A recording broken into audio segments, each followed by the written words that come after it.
This is a CBS News special report. I'm Anthony Mason reporting from CBS News headquarters in New York. Good day. President Trump just finished an extraordinary news conference at Trump Tower here in New York. It was about as angry and contentious as we've seen him since he took office, as he took questions about the violence in Charlottesville, Virginia. Here was the president just minutes ago when he was asked about how Senator John McCain characterized the events this past weekend in Charlottesville.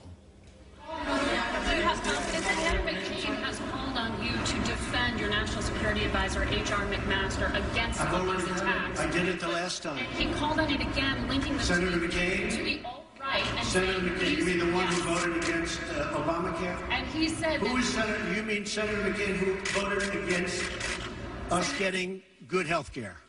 McCain said that the alt-right is behind these attacks, and he linked that same group to those who perpetrated the attack in Charlottesville. Well, I don't know. I can't tell you. I'm sure Senator McCain must know what he's talking about. But when you say the alt-right, define alt-right to me. You define it. Go ahead. Well, I'm saying, define it for me. Come on, let's go. Senator McCain defined them as the same group. Okay, what about the alt-left that came charging him? Excuse me. What about the alt-left that came charging at the, as you say, the alt-right? Do they have any semblance of guilt? This is what you say. Let me ask you this. What about the fact they came charging with clubs in their hands, swinging clubs? Do they have any problem? I think they do. So, you know, as far as I'm concerned, that was a horrible, horrible day. Wait a minute. I'm not finished. I'm not finished, fake news. That was a horrible day. I will tell you something. I watched those very closely, much more closely than you people watched it. And you have, you had a group on one side that was bad, and you had a group on the other side that was also very violent. And nobody wants to say that, but I'll say it right now. You had a group on the other side that came charging in without a permit, and they were very, very violent.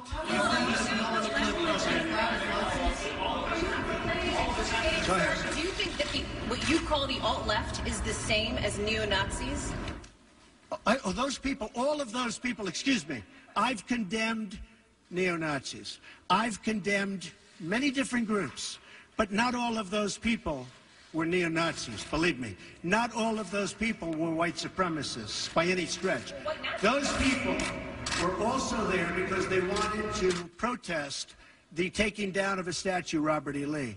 So, excuse me, and you take a look at some of the groups and you see, and you know it if you were honest reporters, which in many cases you're not, but many of those people were there to protest the taking down of the statue of Robert E. Lee. So, this week it's Robert E. Lee. I noticed that Stonewall Jackson's coming down. I wonder, is it George Washington next week, and is it Thomas Jefferson the week after? You know, you really do have to ask yourself, where does it stop? But they were there to protest, excuse me, you take a look the night before, they were there to protest the taking down of the statue of Robert E. Lee. Infrastructure question, go ahead. Should statues of Robert E. Lee stay up? I would say that's up to a local town, community, or the federal government, depending on where it is located. Are you against the Confederacy? About race relations in America, and do you think things have gotten worse or better since you took office? I think they've gotten better or the same. Look, they've been frayed for a long time, and you can ask President Obama about that because he'd make speeches about it. But I believe that the fact that I brought in, it will be soon, millions of jobs. You see where companies are moving back into our country. I think that's going to have a tremendous positive impact on race relations. We have companies coming back into our country. We have 2 car companies that just announced. We have Foxconn in Wisconsin just announced. We have many companies, I say, pouring back into the country. I think that's going to have a huge positive impact on race relations. You know why? It's jobs. What people want now, they want jobs. They want great jobs with good pay. And when they have that, you watch how race relations will be. And I'll tell you, we're spending a lot of money on the inner cities. We're fixing the inner cities. We're doing far more than anybody's done with respect to the inner cities. It's a priority for me, and it's very important. Mr. President, are you putting what you're calling the alt-left and white supremacists on the same moral plane? I'm not putting anybody on a moral plane. What I'm saying is this. You had a group on one side and you had a group on the other, and they came at each other with clubs, and it was vicious, and it was horrible, and it was a horrible thing to watch. But there is another side. There was a group on this side, you can call them the left, you've just called them the left, that came violently attacking the other group. So you can say what you want, but that's the way it is.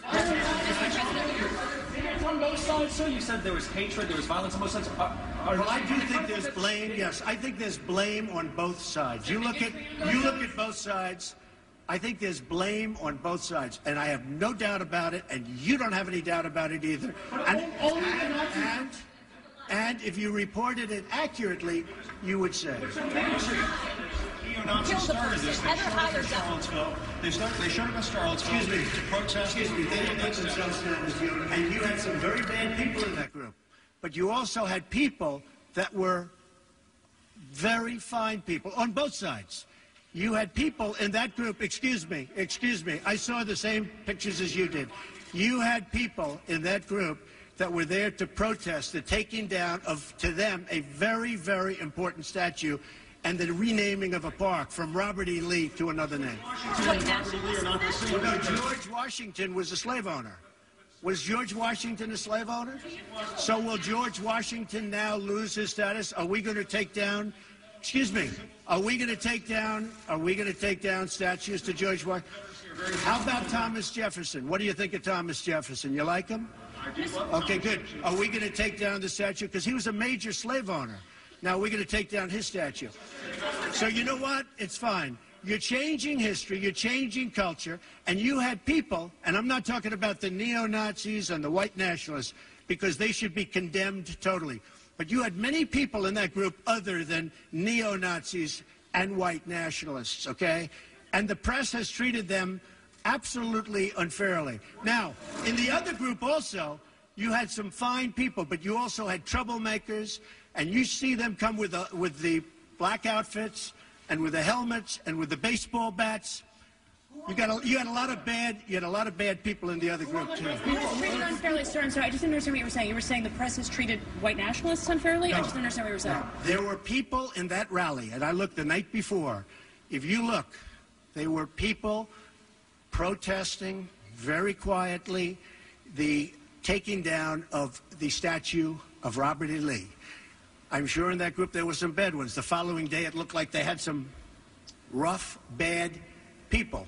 Neo-Nazis, white nationalists, whatever you want to call them. But you had a lot of people in that group that were there to innocently protest, and very legally protest, because, you know, I don't know if you know, they had a permit. The other group didn't have a permit. So I only tell you this. There are two sides to a story. I thought what took place was a horrible moment for our country, a horrible moment. But there are two sides to the country. Does anybody have a final? Does anybody have? You have an infrastructure. What makes you think you can get an infrastructure bill? You didn't get health care. Well, you know, I'll tell you. We came very close with health care. Unfortunately, John McCain decided to vote against it at the last minute. You'll have to ask John McCain why he did that. But we came very close to health care. We will end up getting health care.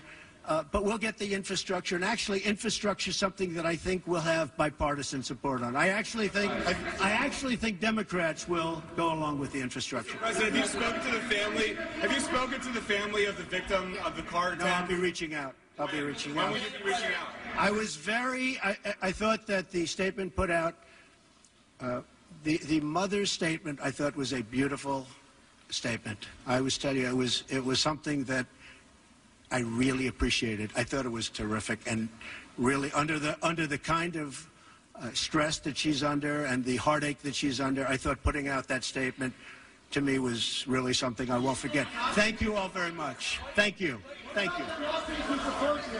Do you plan to go to Charlottesville? President Trump at Trump Tower a short time ago, and what began as a news conference about infrastructure and an executive order he signed, and what evolved into an extremely animated debate and rather defense on the president's part of his decision to wait 2 days to condemn neo-Nazis in Charlottesville over the weekend. The president ultimately said, I think there's blame on both sides, saying that there were members of the left who came up who actually attacked members on the right and came and were violent. He called it a horrible moment for our country. But let's bring in Margaret Brennan, who is there at Trump Tower and who actually asked the question about Senator John McCain's remarks that seemed to set the president off. Margaret? Well, Anthony, what you just saw was a president who has been needing to unload a lot of frustration. He has really felt and expressed that today, that coverage of that Unite the Right rally that included neo-Nazis, that included the KKK and some extremely violent groups, was unfairly characterized as being linked in some way to a tacit endorsement by him. But then he put himself in the morally and rhetorically difficult position here today of appearing to defend them and appearing to defend what he thought was unfair coverage of their cause, saying that all of this was really the result of something that was a dispute over the removal of a statue of Robert E. Lee. Of course, there are other goals and some very extreme goals backed by some of the groups who were at that rally both Friday and Saturday in Charlottesville. The president then off camera wandered over, talked to reporters further and mentioned when I asked repeatedly would he go to Charlottesville in an effort to try to heal some of these wounds that he's talked about, he said, oh, I know Charlottesville well. In fact, I own a property there. I own a vineyard. Talked about it as a very nice place. But really what you saw, that anger that was sparked there, had to do with the question I asked about what the president's response was to Senator John McCain, who has asked and publicly called for the president to defend some of his own staff, his National Security Advisor H.R. McMaster, against attacks from those linked to the alt-right. And the president then turned that into a debate about just what alt-right meant and whether that in some way equated to those who are on the extreme left. Of course, the difficulty in that is the connection to the neo-Nazis and the KKK who were at that rally, and that's where the conversation really sort of got off the rails, very far from the infrastructure topic that you said we were here to talk about. And in fact, I want to say to you, Anthony, just moments ago, you saw the Secretary of Transportation, you saw the head of the Economic Council, you saw the Secretary of the Treasury and other top officials in the administration standing there very awkwardly around the president because they were there to talk about the president's agenda and take questions about that. And all the questions that they got from us here were about what the president had just said and whether that made their agenda more difficult and whether the business community felt alienated, because you have seen some of these business leaders, at least four, step away, say they don't feel comfortable working with the president on some of his agenda items. And in fact, you saw the Transportation Secretary Elaine Chao, who is married to Mitch McConnell, the Republican leader who has been the subject of many Twitter attacks recently from the president due to his frustration over health care. Elaine Chao was asked, what about the president's attacks on your president verbally? And she said, she quipped, really, well, I stand by my men, both of them, saying that she stands by her husband and she's standing right beside the president in what is unquestionably a very awkward position to be put in. Most aspects of this news conference were pretty awkward for a lot of people, Margaret. The president was asked specifically about Steve Bannon, who has connections to the alt-right and worked for Breitbart. He offered kind of a tepid defense of Steve Bannon, did he not? His advisor? He did. He did, very much so. That phrase, we'll see, is something you often hear President Trump use when he's considering whether or not to stand by a position. And we do know, as our Major Garrett has reported in recent days, Chief Strategist Steve Bannon has been on the razor's edge here, whether he stays or whether he goes from this Trump administration. As you say, he does have a past history working with Breitbart, which has been a platform for the alt-right. Steve Bannon has described it as such. That has added heat to what were already simmering tensions between him and other advisors, like the one I mentioned earlier, National Security Advisor H.R. McMaster. So the president did not say he had confidence in Steve Bannon, did not say whether he was staying or going, but made clear his future is uncertain. The president also weighed in somewhat on the whole issue of the history of the Confederacy, particularly relating to the statue of Robert E. Lee, which he pointed out was at the center of this whole rally this weekend, and that people had objections to it being brought down. He said, is it George Washington next week? You really have to ask yourself, where does it stop? And he pointed out that George Washington was a slave owner.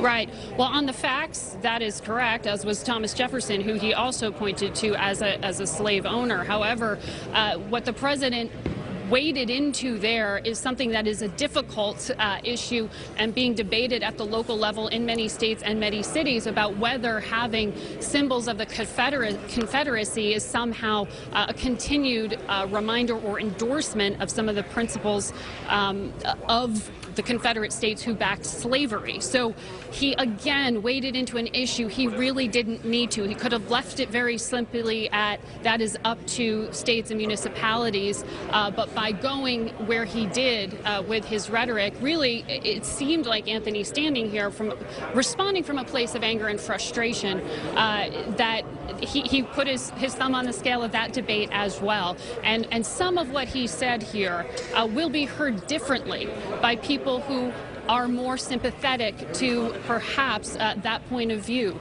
and perhaps a point of view that he described as the unfairly maligned alt-right at times.